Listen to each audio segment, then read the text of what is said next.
of the lowest densities you're going to see in the state of Florida. And a lot of the land at that time was actually acquired from private property ownership, and it was put into public ownership, and it's managed by a variety of agencies: the Seminole State Forest, the Water Management District, DEP. And so we have a lot of protected land within the Lake County portion of the Wekiva planning area. In 2004, and see, at that time when they were looking at the river and concerned about the river, they were working on this concept of a beltway around Orlando. And in order to have the beltway make its complete circle around Metro Orlando, it would have to go right through this sensitive environmental region. So the planning began for the Wekiva Parkway, and how could this be designed in such a way as to protect the environment and the natural resources and the habitat and so forth. And so a tremendous amount of negotiating went into this planning of the parkway from its very inception. You had a whole variety of stakeholders: the Nature Conservancy, the Sierra Club, the Audubon Society. You had all of your environmental stakeholders, and then you had landowners, and you had government agencies, and all of that. And through that process, a compromise was worked out on where the parkway would be located, how it would be built to assure that the critters could go back and forth, and that one of the big concerns at the time was if the road stayed on the ground, then you would have animals hit, bears hit, all of that, and so they wanted to elevate the roadway. So in 2004, a new law was passed by the legislature, and that was the Wekiva Parkway Protection Act, and it went a step further in figuring out, okay, how are we actually going to build this road and do all of these things that we say we're trying to do with regard to environmental protection. And that's sort of where the rubber hit the road. Everybody started to see maps, and they saw how it would affect their own property. And one of the big issues, and I see Catherine Hansen, former county commissioner, here tonight, and she was very involved in this process. But one of the big issues for the folks that live in Mount Clemens Sorrento that use State Road 46 a lot was they didn't want to have to use a toll road for their daily travels. And so it was quite a coup, so to speak, that the landowners were able to get together and exert enough pressure to assure that even though the parkway would be in place as a toll road, there would still be a service road that could be used for local traffic that would be a non-toll road. And a lot of that is thanks to Catherine and a group of property owners in the Mount Clemens Sorrento area that fought very hard to have that service road in place. Here we are in 2014, and construction of the road has actually begun. And I have a map with me tonight, and you may have been following this, you may have gone on the website. There's a great website, it's wekivaparkway.com. So after tonight's meeting, it's a great resource to go to and actually see the specific segments of the road. They're being done by two separate agencies. The Orlando Orange County Expressway Authority is doing a portion of this, and the Florida Department of Transportation is doing the other portion of this. So you all remember when the 429 opened, about a year or so ago, when we actually got the most recent segment built? Well, at that terminus, that's where it's going to continue on north, and that will be essentially part of the parkway. And TJ, I might ask you to come up at this point so we can, we can look at the map itself. All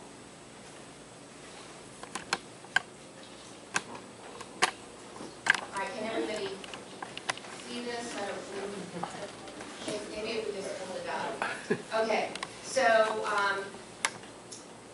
this is the area now where essentially down here on 441, where the 429 ends, dead ends into 441. It's going to continue north, and then it will come up to Kelly Park Road. And the interesting thing about this is that this is going to be completed long before it actually moves into Lake County. So there's some concern that once it opens at Kelly Park Road, that a lot of Lake County traffic will find its way to this access point and vice versa. So we're looking at what this is going to do to our local roads and what can we start doing now to be prepared for that. At that point, it will go east over towards 435, if you're familiar with 435. It's a windy road, and they are actually building that portion right now. And that will be opened 1 year from now. The 435 portion, just from here to here, is going to be open. It's the first part of the parkway that will be open. It'll be elevated. It'll go through an area called Neighborhood Lakes property, and that's a preservation area. It actually should be very beautiful, a beautiful drive through there. And it'll just pop up onto 46, and 46 will continue to be 46 at that point. And that will be the first part built. We'll see this open. What are they anticipating up to Kelly Park Road? I'm still to Kelly Park within 4 years, and then the rest on will be over the next 6 years. Okay, so on into Mount Dora in the next 6 years. So it's not going to happen tomorrow.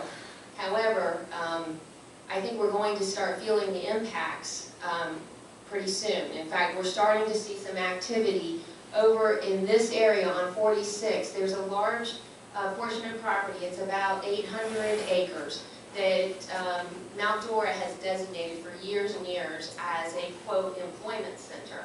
And I brought a map of that tonight, so you can take a look at that. But that is, in Mount Dora's, the vision of Mount Dora is that one day that area will be something similar to, say, a Lake Mary, where the Heathrow area, where you have the corporate headquarters for AAA, and you have basically a location where large companies can come have their corporate headquarters. You would have light industry.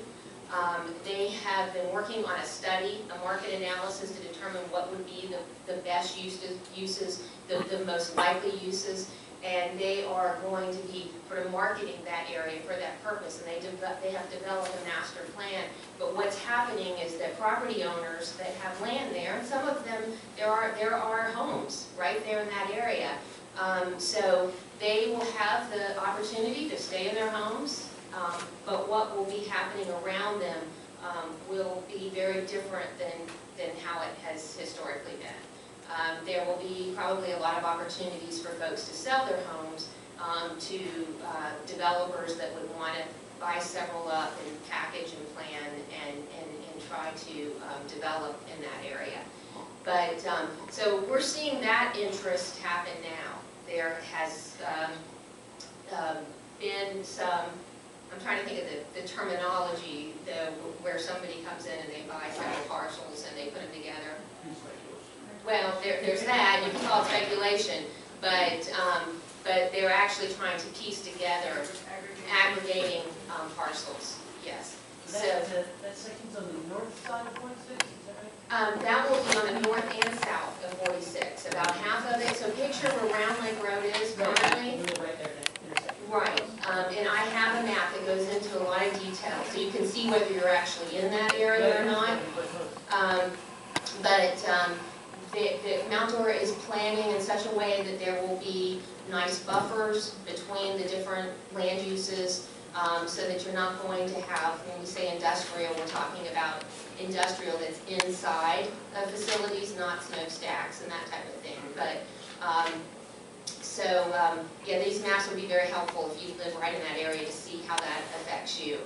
But so that's one of the last parts of the parkway that will be completed, and then 46 will eventually, State Road 46 will become County Road 46. And the county will take over the maintenance of 46 and that service road, the non-toll road. And then the FDOT will be responsible for a portion of the parkway, and the Expressway Authority will be responsible for the other portion of the parkway. I can tell you this about the bridge.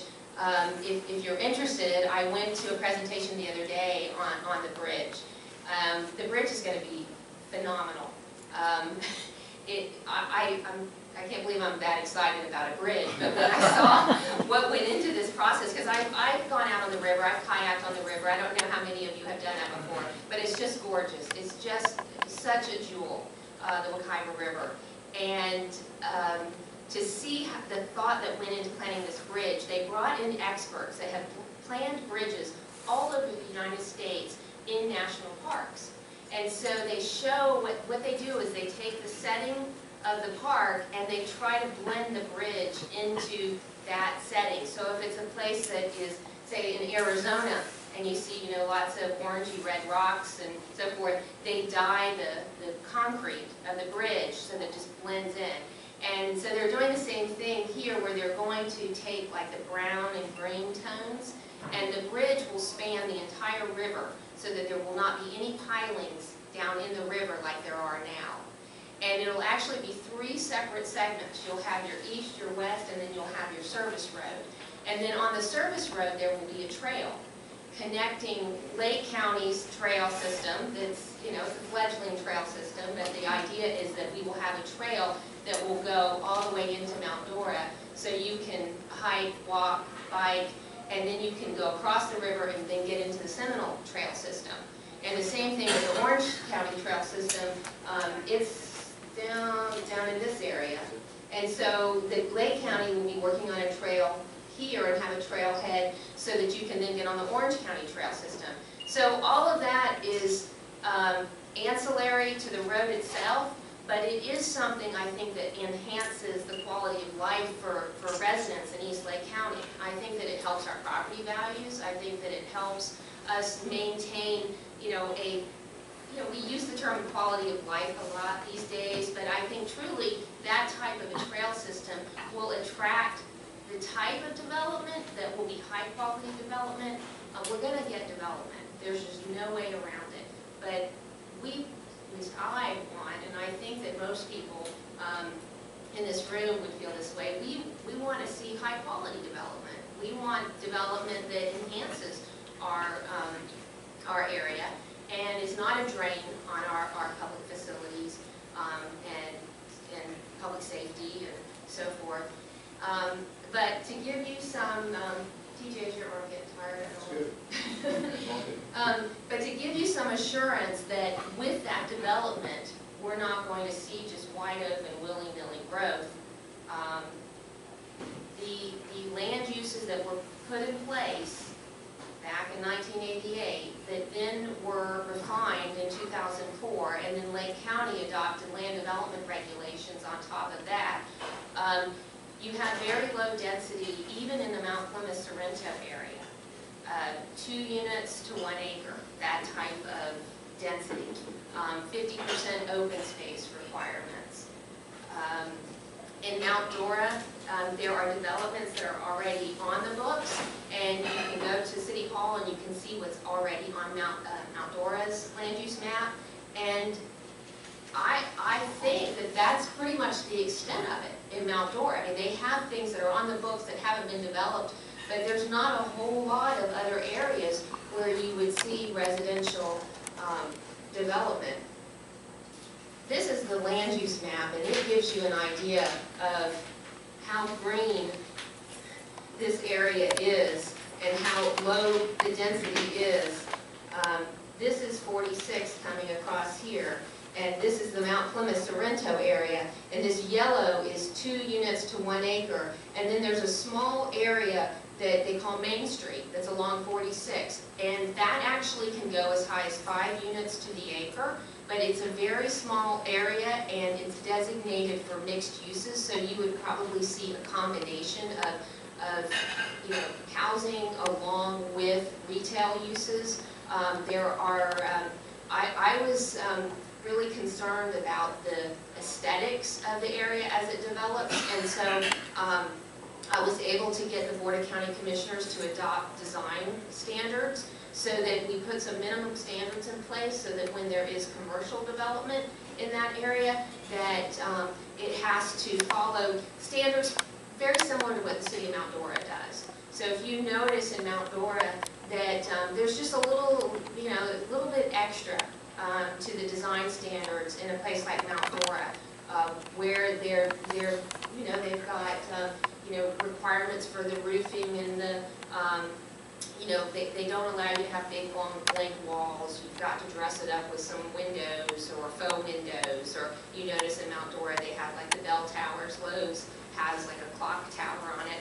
That didn't happen because Lowe's wanted to do that. Mount Dora, had that in their standards. Same thing with Target. So it's subtle, but when you don't have those kind of standards in place, you notice a big difference. So we've done that in Lake County so that would apply out in this area. There are also limitations on the square footage of commercial that can develop out in the Mount Clemens Sorrento area. If you're concerned about it, this opening up the area and changing it tremendously, changing the character tremendously, I believe that the rules and regulations in place will prevent that type of sort of willy-nilly haphazard type development. It's going to be very methodical, and I think that everyone will be pleased in the long run. That's our hope, that those rules will have that effect. Let's see, I have a list of things. I wanted to talk a little bit about the roads around our local roads. The Round Lake Road, also Wolf Branch and 437. If you live in that area, you may be concerned about what will happen to those roads as this traffic, we see higher traffic counts. And TJ, correct me if I'm wrong on any of this, but I talked to Jim Steiner, the Lake County Public Works Director, and he went over the various improvements that have been made to those three roads over the last 10, 20, 30 years. He said that all three of those roads are designed to handle 12,000 cars a day. So to give you an idea of where we're at now, on Round Lake Road there are 2,300 to 3,400 cars today traveling on Round Lake Road. 437, on the other hand, has 6,700 to 9,000 cars on it today. Let's see. He said that, and this was something that TJ with the MPO and me as the District County Commissioner were very concerned with DOT. What do we do right now so that we're ready when we start to see these increases in traffic? So we are working, or DOT actually worked on a study, and in the next 2 years we will do what they call a PD&E study. That will actually get into the design of those roads and what will have to be changed in order to make them function with additional traffic on them. For example, there's some discussion about 437. You know how it comes up to 46, and then you've got to drive along 46, and then you pick up 437 north. There's discussion that would actually be changed so that it would go, but it will cut across, and it'll actually, 437 will be joined together, so that you won't have to go up to 46 and cut across. Let's see, where's, okay. So the jog. Oh yeah, the jog would be in here. It would actually make like a rolling curve south of 46, and it would join 437 together. So that's one of the things that they will be studying, whether that would make sense or not. Long term, there's discussion that there would need to be a north-south extension of Round Lake Road up towards the 44 area, but that's pretty far down the road, but it is on the big picture of what would need to happen over time in order to make sure that traffic is distributed equally and in a way that doesn't overburden any one particular road. So let's see, let me see if there was anything else I wanted to hit. We talked about the LDRs. I told you a little bit about the bridge design. There are some things that change for folks that live on 46A. 46A will no longer, the way we currently go, if you're coming from 44, you're going to go this way, and run into 46 now, that segment is going to essentially go away. There will no longer be a connection there. We will now, in the future, we will go just past the entrance to Redtail and then make a right, and it'll bring us down to 46, and then if you want to get on the Parkway at that point, you can get on the Parkway. This one, we went back and forth, and I was on the losing end of it because, like a lot of people that live in this area, we didn't understand why you would abandon a good stretch of road that's already in existence and build a new road. And it cuts a lot of people off from their homes. It creates a whole lot of inconvenience for people. It just seems so unfair to some of the people that live on 46A and right along that area. And we tried and tried and tried. But in this case, the environmental community, they fought very hard to get rid of this division of the Seminole State Forest. They felt by getting rid of that road, it would allow for the critters to work their way down to the Parkway and go underneath the Parkway. And this is one of those areas where the compromises I referred to earlier came into play because it just doesn't seem like you would spend, we're talking about many millions of dollars that would have been saved if we could have just left that in place. And we tried, but in this case, the environmental community won on that one. So There many homes along there. they will cul-de-sac it. So if you're on the east end, you'll come out. You'll be able to come down here, but it'll be a dead end, so to speak, if you want to go west. So, and there's also, you all may be familiar with the business cypress and things, the guy that has all the cool cypress things out there.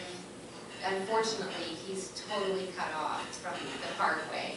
And so we're working with DOT to give him signage so that you will be able to get off the Parkway, drive up to his business, and then come back and get on the Parkway. And you can do that on the east end and on the west end. And Catherine. Would he be able to get on to the he'd be able to get on the service road at 46 at the same time? Yes, but it won't go right by his house, by his business. So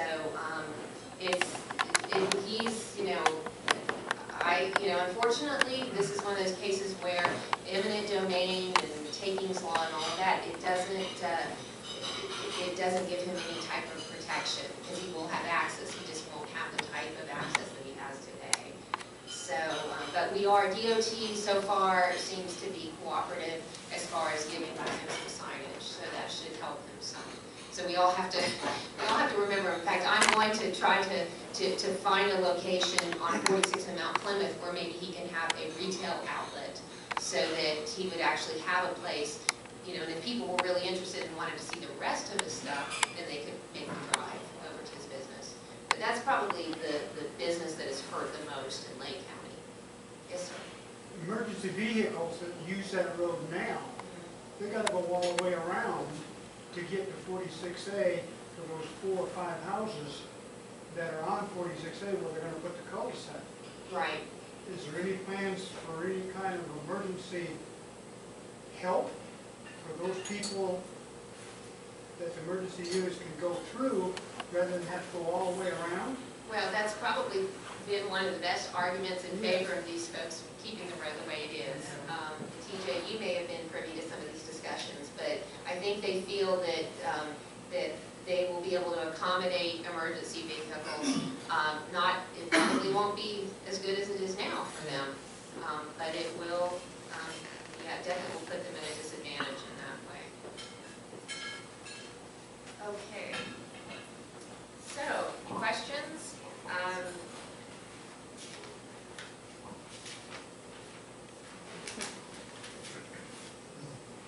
I talked just a little bit about the trail. How many of you are interested in the trail? Would you like to know more about that?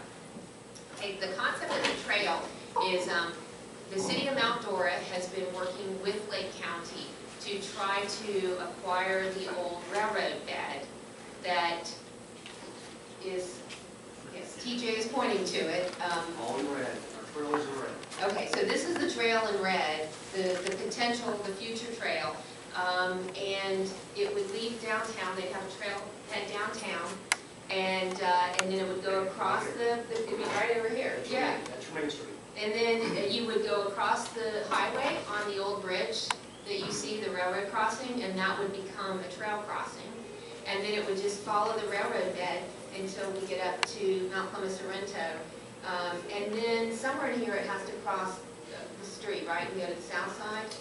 When we get over to the trailhead at Camp Challenge, it'll be a big, big trailhead at Camp Challenge. Okay. And then it will cross the river on the service road. So this dealing with the railroads, this is a really, really difficult part of the process because we have Florida Central Railroad who leases the rail. They lease the property from CSX. CSX owns it, so we've got to deal with both of those entities. We have to essentially buy out, Florida Central Railroad's lease, and then we have to get CSX to agree to sell the property. So we've been working on title work and figuring out which portions they actually have to title to, and so forth. And it's going to, it's a joint effort, so that Mount Dora would be responsible for part of this, and Lake County would be responsible for the other part to get it over to the river and hook up with the Seminole Trail.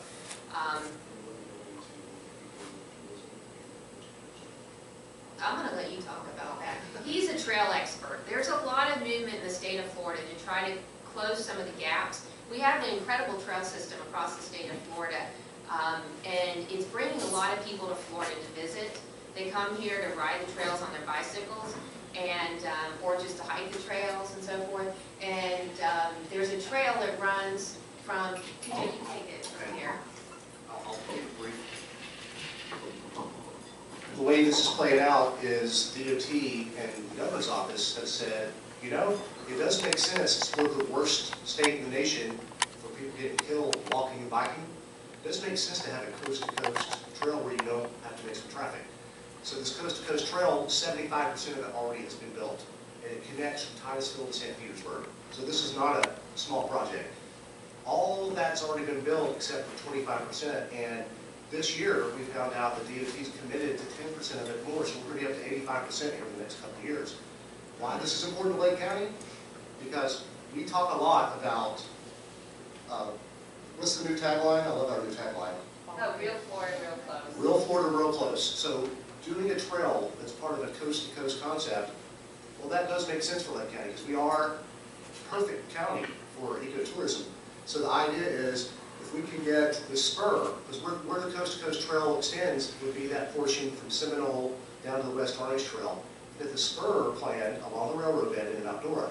And here we have Lakeside Inn and all the B&Bs and all the restaurants. Because when you really look at Titusville to St. Petersburg, there's not a whole lot of places to stay and shop and eat along the way, but we have a perfect capture area right here where you're sitting. So this is a big deal that we can see this whole thing built in sync with the Wekiva Parkway and have people using it. This is not your day trip people that come, we'll get some of that. These are people that are going to come and spend a week or two in Florida and drop their dollars just to have this experience of riding from one coast to the other and never seeing the same place twice. And then for those of us who live here, it's nice because we can come down to Mount Dora or drive out to Sorrento and, park our car and get on our bike and access all these other trails. And so if you've been over to Winter Garden, we've seen what it's done to their city. It's such an economic generator. So I think that it would really help Mount Dora and also Eustis and Tavares. And so that's what we're working on. But this first piece of it is getting the railroads to come to an agreement that is reasonable.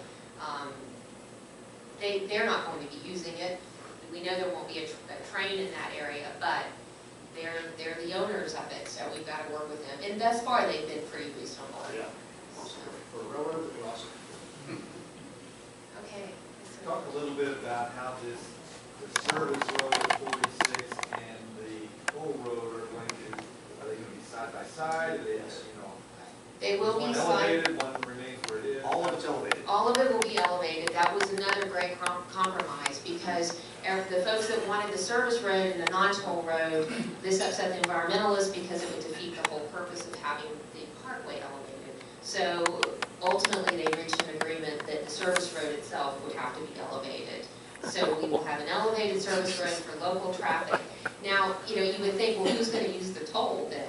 Well, it doesn't really make sense to use that service road unless you're actually in Mount Clemens, Sorrento, right along 46, because otherwise, you're going to want to go the fastest route. The speed limit will be higher, and the speed limit on 46 will be dropped down significantly because this will become more of like a local road, not a through road anymore. Yes, sir. Another question? I just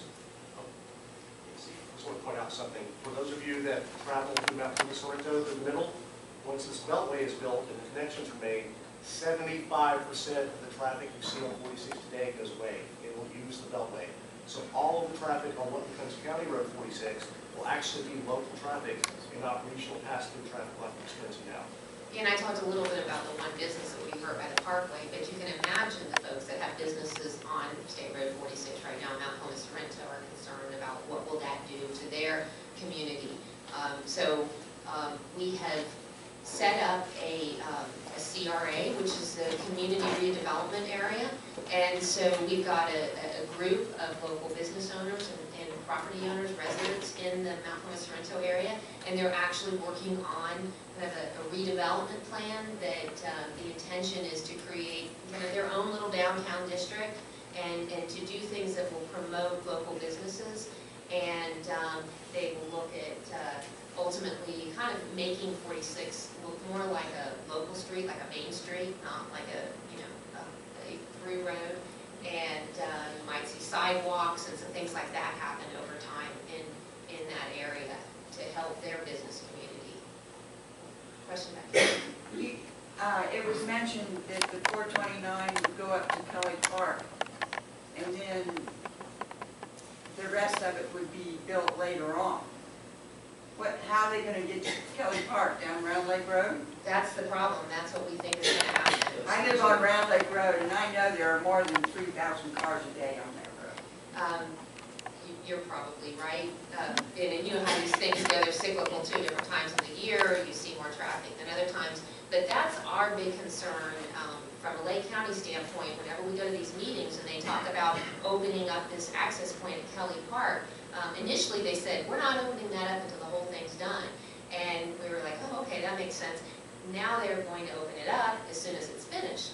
And this definitely has a big impact on us. And that's why DOT is working on studying that road. And TJ, there's another issue too. Like, you can get to Kelly Park from 441.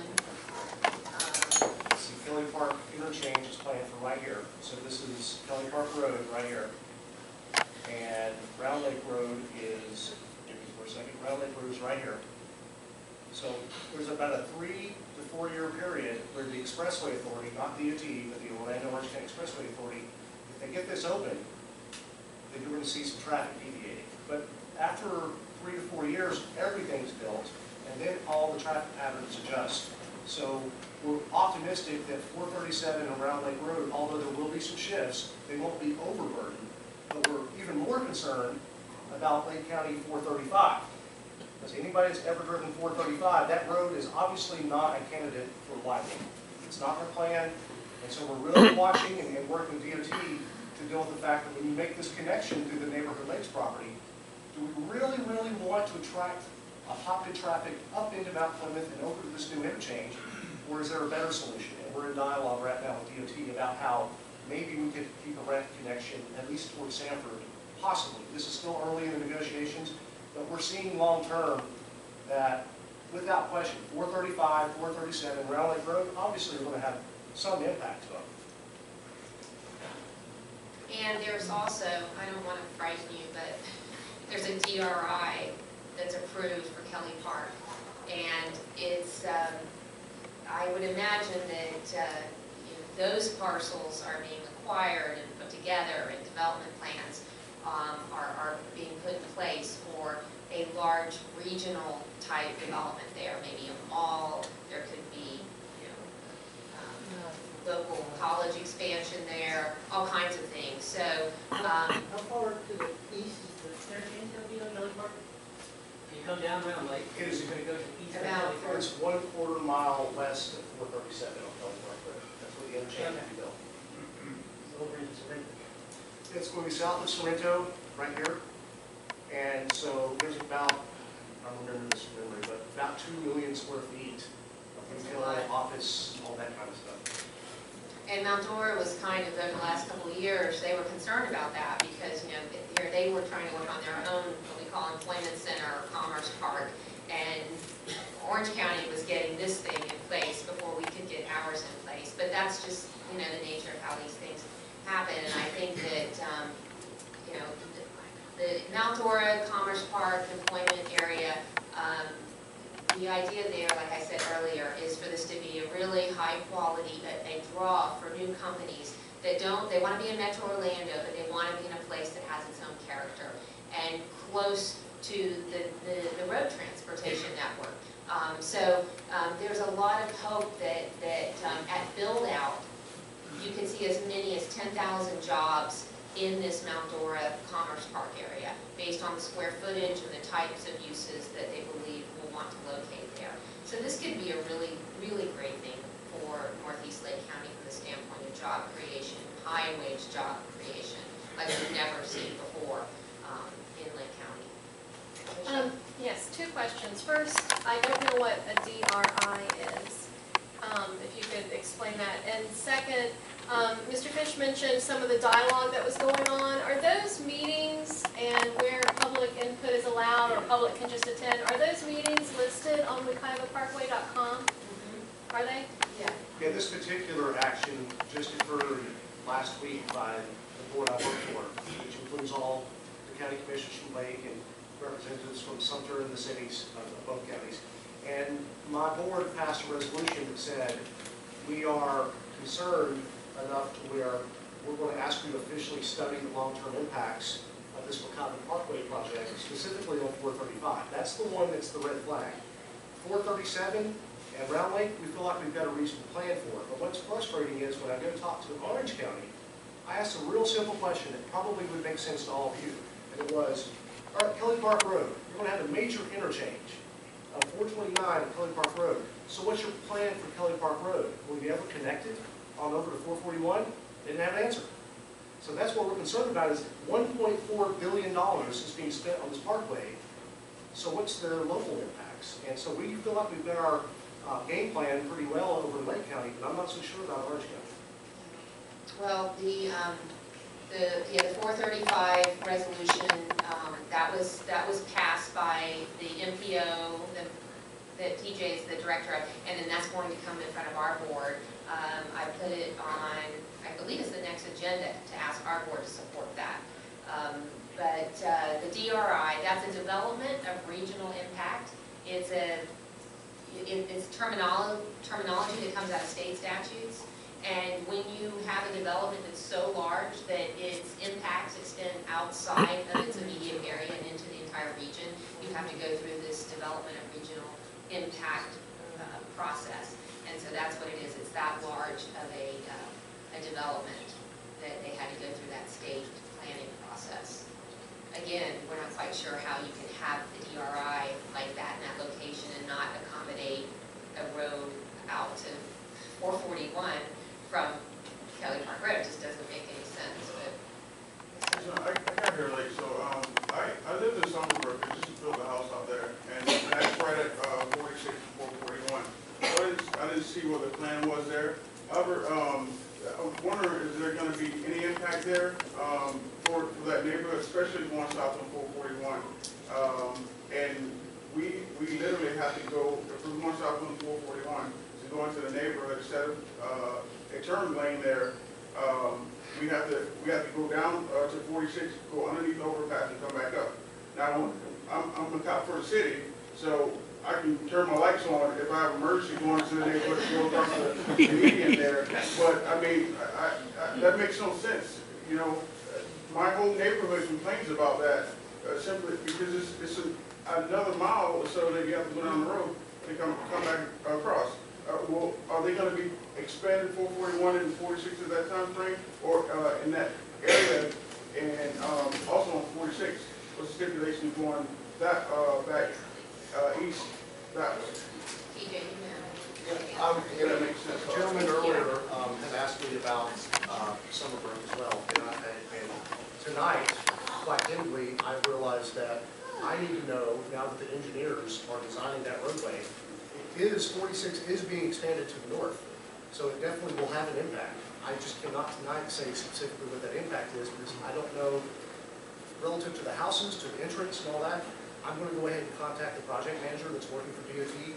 We're going to get specifics. I want to know things like, what are you doing to mitigate the sound issues? Are there going to be sound walls? You know, if a property owner is impacted so significantly, are you buying them out? You know, because it's not paid whatever DOT offers, it's you have to pay fair market value. So tonight is the first time that the flag came up on Summerbrook. So now that I'm aware of it, I'm happy to go get all the details on it. But you're going to have, in 2019 and 20, basically all the construction happening. That 46 will be widened from the north, from just east of Brown Lake Road, where the new connector from the Beltway comes in. It will be widened over to the 441 interchange. The interchange of Mount Dora will be completely reconfigured. What you see there physically today will go away. So it will be flyovers. Suddenly the new traffic pattern is not even to keep traffic on 441 as you come from Miniatures. It's to deviate it onto 46 because that takes you to the Beltway. So I'll be happy to give any cards out, to get your names and any specifics, especially when the engineering issues are there. I'm not an engineer. I'm a planner, and I work for my board. But I have easy access to call up the project manager and get any answers to any specifics. I've looked into it, asked about it before when moving in there, but I got as far as to DOT, and that was 6 months ago, and I still haven't heard anything back, especially just trying to at least just get a turn signal, turn lane from 441 into the neighborhood there. Yeah, when I hear somebody's concerned that the road may be within 10 feet of their house, that makes me concerned, because that's not the way we're supposed to follow it. And TJ, you'll give them a card? Sure. Okay. I just have one thing to add to that, because I live in Summerbrook as well, and our house is the first house on the entrance next to 46. We've attended a meeting sponsored by Wekiva Parkway, and we were told that, for example, the sound barrier issue, I think regulations dictate that you have to hit 65 decibels, and they're estimating it'll be 64. So, we'll talk. Yeah, we don't take that kind of response from DOT. We really don't. Are you talking to any committees about our neighborhood? You're talking a lot about 46A committees. What about the Summerbrook neighborhood? Well, and like TJ said, I mean, this is great that we're having this meeting, because this helps us see that we've got to go to bat for our Summerbrook community and make sure that DOT And why are they understands what our building north concerns when are. there's more room to the south on 46? There's less houses on that side of the road. Yeah. They picked the north really specifically because when they did the project development environment study, they had less issues to contend with on the north side. That doesn't mean it's right. It's just when they weighed out pros and cons and said north makes more sense to us than south. But again, tonight is the first time I've ever heard this concern, so I'm going to jump on it. Commissioner Campione knows, number one thing that the MPO is here for is to deal with federal and state government, but you know bureaucracy. We're going to make sure our local voice is heard, so we'll fight whatever we need to fight to get this issue off the board. But now that I know about it, I can help. How much wider is 46 going to be? It's going to be 6 lanes ultimately, They're going to build 4, but they're planning the right-of-way, and they're going to design it to be expanded to 6. Now, when they do the projections, you don't need 6 to open in 2021, but you could need 6 lanes after 2030. And that would be from 441 going west to to the this east. new East of the Beltway. interchange. Well, then that's definitely going to encroach into Summerbrook at that point in time then. Yeah. It seems that way. Yeah, exactly, exactly. If anyone wants to buy a house, I got a great Actually, it's great. This is Sell it to give you an idea environmentalists. of what the interchange will look like. This is Round Lake Road, and then this will be the Parkway coming up, and this will be the interchange up into what's a big green field right now. It used to be a golf course driving range, I think, right over in that area. So State Road 46 will be officially across Round Lake Road to this new configuration, and then 46 will do this down to 429. This becomes County Road 46. And then it tapers back into 2 lanes. Yeah. Is there going to be likely to run like to the south? Probably not. Playing for that? The other night I was in a meeting and the guy I said, Round Lake Road will not be 4-laned on the south side. Right. It will be 4-laned on the north side. And that's only if we ever actually connect Round Lake Road To the north to 44, that all hinges on that happening. If that doesn't happen, then you're not going to see the expansion. Catherine? Leslie, what assurance is there that the service road 46 going east of Springville will not in time become a third lane? What assurance is there we had that that will always be a service road? Am I making myself clear? Yeah, the way they're planning it, there's no other option. I mean, once it gets built, the way it's being designed, it is only a service road and it is a low-speed road. And I wanted to say this earlier, but on when we talk about the bear crossings, you see a little bridge out there now. The reason all this stuff's getting elevated as you go to the Wekiva River is they are building a 1,000-foot span and a 2,000-foot span for the critters to go under. So because of the extent of those crossings, and these are not little bridges, these are major spans, they cannot elevate the road for the crossings and they get it back down to ground level in time to get it back up to the next crossing. So they're just elevating the whole thing. And that includes 4 up to 6 lanes of 429, 2 lanes of what will be the service road, toll-free, and then the Wekiva Trail. And I didn't realize until I saw the bridge design that the bridge is actually in 3 sections of the river. So it's not just one huge expansive concrete bridge. It's the east, the west, and then the service road. And in between them, there's a gap. So if you're in a canoe underneath and you look up, you're going to see blue sky in between each one of those spans. How tall are these critters? I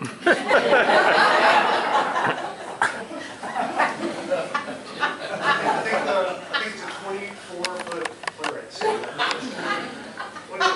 Yeah. Do you happen to know where the toll exchanges are going to be along the road? No. Well, we do know here, right? Well, Yeah, there will hang on. be. Yeah, there will be. That's what's funny about this is because DOT is building most of this, but in Orange County, the Expressway Authority is, there's still this thing going back and forth between state and Expressway Authority about where the toll booths are. Because Expressway Authority definitely wants one between Lake County and Kelly Park Road. And then DOT has to be able to pay for the road as a toll road. So they're talking about possibly 2 toll booths from Kelly Park Road before you get into Seminole County. So it has not been worked out yet. So us Lake County folks, we just need to drive on the service road. I think I have a question how it's going to affect 437, specifically north of 46 to 44. With the school and everything in that area, is there plans to expand 437 or where is the closest interchange going to be for that area? If you wanted to go south toward Disney on the 429, you might use 437 to go to the Kelly Park interchange and jump on that way. Otherwise, you've got the option to ride out to Camp Challenge and get the new interchange that's under construction. We are optimistic that 437 will not be overburdened if we do one simple thing. And this is just like with a balloon. You put water or air in a balloon and you squeeze it. That's what traffic does. 437, we don't think will need to be widened if we can actually get Round Lake Road extended up to 44, connected to 439, because then you create a grid and it disperses the traffic a lot more evenly. Our goal is we'd like to have no 4-lane roads in East Lake County once the parkway is built. All the county roads should stay 2-lane if we can help it. With Round Lake, I'm trying to, you said, going north, so basically, as you're, going east on 46, from 441, the school is up that way. Are they gonna be doing any expansion of that road to try and get to 44, or how will that work? I don't think the answer yet. We're just doing a study next year to look at how many feet do we need? Do we widen it right off the bat, or we just extend a 2-lane road up to 44? The whole deal is not widening the road. It's creating that grid system of just connecting up to the 44. Because what used to be County Road 44B, and I know this is hard to believe, but it's been State Road 44 now for 7 years, but we still call it 44B. That road is slated for widening in about 5 years. And we do not want to widen any more roads after that one. If we get Round Lake done, it takes the pressure off all the other roads. trust me, those of my constituents that live along 44B are not happy about that widening. But we are assured by the engineers that that will make traffic flow a lot easier and that it will actually create traffic breaks so that it will be easier to get in and out of the neighborhoods on 44B.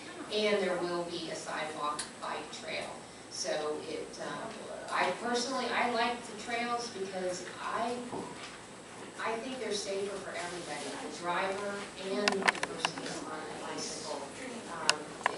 This driving along, riding bikes along the shoulders in Lake County is tough on everybody. So the more that we can have these places, because we know that people like to use, they love to come to Lake County to ride their bikes because of the scenery. And that's one of the things that makes Lake County so nice. But trying to make it safe for everybody, the drivers and the cyclists, is ultimately our goal. One more question. We have one more question and then we're gonna wrap up. Unless I have one really off-the-wall question I have to ask. Yes. Okay, save it for the end. But I've heard that there's a bat colony in the bridge at 46, 41. Has there been any talk about exactly how those will be handled? Underneath the Near your home in Somerville? Repeat the question, please. I've been a cop for 6 years, and I haven't seen a bat nowhere near that area. Yeah, exactly, yeah. No, over at 46 and 441. Can you repeat the question? I'll talk to you. The question was about a bat colony underneath the 441 interchange with 46. Okay, it is interesting.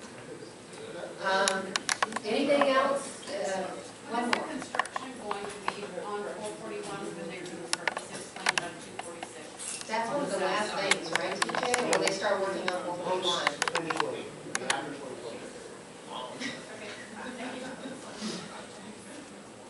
Well, and I'll be around if you want to talk about any other county issues.